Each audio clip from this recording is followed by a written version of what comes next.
السلام عليكم ورحمة الله وبركاته. ازيكم عاملين ايه؟ النهاردة راح نعمل الدونس بطريقة جميلة وسهلة وبسيطة. مكونات بسيطة جدا، ما راح يستهلكش مكونات معانا كتير خالص. طبعا انتوا عارفين الدونس عشق الأطفال. كملي معايا الفيديو للآخر وانت هتتبسطي بالدونس اللي راح اعمله، سهل خالص وجميل. ويلا نسمو بسم الله ونصلوا على الرسول ونشوف الطريقة بتاعتنا على طول. بس قبل ما نبدأ الفيديو حط لي لايك واشتراك لو أول مرة تشوفي قناتي، ويلا نسمو بسم الله ونعجنه عجينة الدونس بطريقة جميلة. زي ما انتوا شايفين معايا ربع كوباية سمنة، ومعايا 3 معالق من اللبن الميدو. حابة تحطي لبن سايب حطي نص كوباية أو كوباية حسب الكمية اللي تحبيها. 3 معالق من السكر، وحطيت بضاية، كيس فانيليا.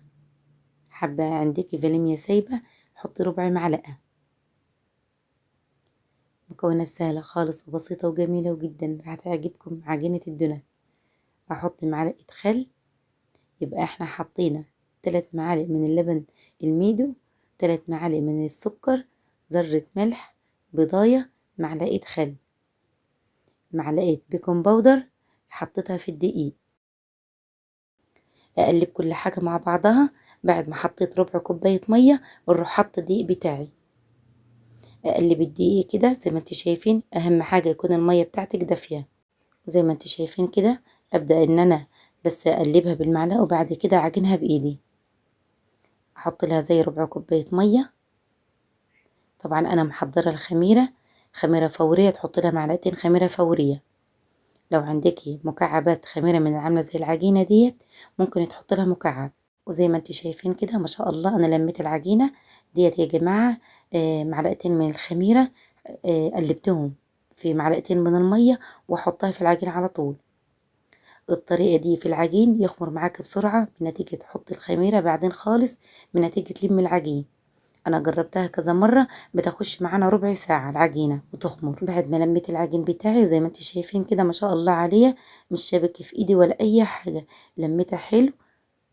طبعا هحط له معلقتين من السمنة وخلاص. على كده حطينا السمنة بتاعتنا وعجناها حلو ولكناها حلو ما شاء الله. زي ما انتوا شايفين العجينة معانا ناعمة وجميلة جدا، عشان يطلع معانا الدونس جميل ودايب في بقك كده.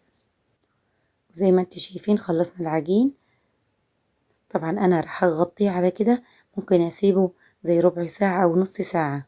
وزي ما انتوا شايفين كده خميرة الدونس خمرت معانا جميلة جدا، ريحتها جميلة وما شاء الله عليها وناعمة وجميلة. طبعا انا على كده راح افضيها على الرخامة واقطعها قطعتين عشان ان شاء الله باذن الله افردها. ما انتوا شايفين كده انا قطعت العجينة خليتها قطعتين، على طول اشتغل في واحدة بقى. ما شاء الله عليها العجينة ناعمة وجميلة جدا. طبعا انا ابطط العجينة بايدي بالطريقة دي وافردها، وبعد كده اجيب النشابة وافردها بزيادة حسب السمك اللي انت عايزاه. ممكن عايزة الدونس بتاعتك عالية واطية براحتك انت في العلو. اسويها حلوة كده وافردها. هي ما شاء الله العجينة بتاعتنا ناجحة، بتتفرد معانا بسرعة، وكمان عشان انا كنت مريحاها زي دقيقة.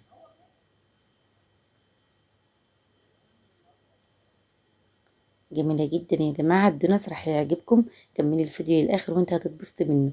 طبعا انا جبت كوباية كده ونروح قسمة الدونس بتاعي بأسهل طريقة. لو مش معاكي قطاعة زي حالتنا كده بتروحي تقطعي بأي كوباية أو فنجان وحسب المقاس اللي انت عايزاه. طبعا انا المقاس اللي انا قطعته منه، عايزة تكبري الصغاري براحتك انت في المقاس. زي ما انت شايفين كده تجيبي غطية الإزازة وتروح تيجي من وسطاني وتقطعي. جميل جدا لغاية ما ربنا يسهلها كده ونجيبوا لنا قطع الدنس جيت ما أطفالنا بتحبه.